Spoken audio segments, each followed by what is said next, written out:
ഈ ഷോളയാർ ഡാം അടക്കമുള്ള വൃഷ്ടിപ്രദേശങ്ങൾ, ഡാമിൽ നിന്ന് വരുന്ന വെള്ളം, അതേപോലെ തന്നെ ആ ഭാഗങ്ങളിലുള്ള മലകളിലൊക്കെ പെയ്യുന്ന വെള്ളമാണ് യഥാർത്ഥത്തിൽ ചാലക്കുടി പുഴയായിട്ട് ഇങ്ങനെ പല കൈവഴികൾ വഴി ചാലക്കുടി പുഴയായി ഒഴുകുന്നത്. അപ്പോൾ ഈ ചാലക്കുടി പുഴയിലെ അതിരപ്പള്ളി വെള്ളച്ചാട്ടം എന്ന് പറയുമ്പോൾ എപ്പോഴും എല്ലാവർക്കും ഒരു കൗതുകമാണ്. പക്ഷെ അതിൻ്റെ തൊട്ടടുത്ത് തന്നെ ഈ ഒരു വെള്ളച്ചാട്ടത്തിന് അടുത്തേക്ക് നടന്നു പോകാവുന്ന തരത്തിൽ ടിക്കറ്റ് എടുത്തുകൊണ്ട് നമുക്ക് പോകാവുന്ന ഒരു ഏരിയയൊക്കെ ഉണ്ട് കേട്ടോ.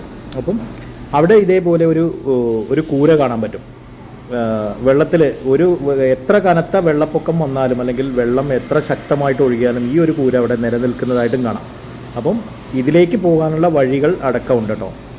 ഈ ഒരു സംഭവം നമുക്ക് കാണുമ്പോൾ അതാണ് മനസ്സിലാവുക. അപ്പം ഇപ്പോൾ അങ്ങോട്ട് പോകാതെ തന്നെ ഈ ഒരു കാഴ്ച നമ്മൾ S23 അൾട്ര കൊണ്ട് പകർത്തിയതാണ്. സാധാരണഗതിയിൽ നോക്കിയാൽ നമുക്ക് പുറത്തുനിന്ന് നോക്കുമ്പോൾ അത് കാണാൻ കഴിയില്ല. അപ്പോൾ ഞങ്ങളിവിടെ ഈ വെള്ളച്ചാട്ടത്തിൻ്റെ ഈ ഒരു ഭാഗത്ത് നിന്നിട്ടാണ് ആ ഒരു ദൃശ്യം നമ്മൾ എടുക്കാനായിട്ട് ശ്രമിച്ചിട്ടുള്ളത്. അപ്പോൾ ഇതാണ് ആ കാഴ്ചകൾ. അപ്പോൾ തൊട്ട് താഴേക്ക് പാർക്കിങ്ങും അതേപോലുള്ള മനോഹരമായിട്ടുള്ള കാഴ്ചകളും കാര്യങ്ങളൊക്കെ തന്നെയാണ്. ഇതൊരു അഡാർ വ്യൂ പോയിൻ്റാണ് കേട്ടോ. ഈ ഒരു വ്യൂ പോയിന്റിൽ യഥാർത്ഥത്തിൽ ഏറ്റവും നല്ല വ്യൂ കിട്ടുന്ന ഒരു വ്യൂ പോയിന്റുകളിൽ ഒന്ന് തന്നെയാണ് നമുക്ക് ഈ ഒരു വ്യൂ പോയിന്റ് എന്ന് പറഞ്ഞാൽ. ഈ റോഡിൻ്റെ തൊട്ടടുത്ത് തന്നെ നമുക്ക് കാണാവുന്ന ഒരു അടിപൊളി എന്താ പറയുക വ്യൂ പോയിന്റ്. അപ്പോൾ ഇവിടെ നിന്നാണ് നമ്മൾ ആ ദൃശ്യങ്ങൾ സൂം ചെയ്തത് കേട്ടോ. മറ്റ് ഫോണുകൾ കൊണ്ട് കഴിയുമെന്ന് തോന്നുന്നില്ല. എന്തായാലും S23 അൾട്രയുടെ സൂമിംഗ് പവർ എന്ന് പറയുന്നത് ഒരു രക്ഷയില്ല.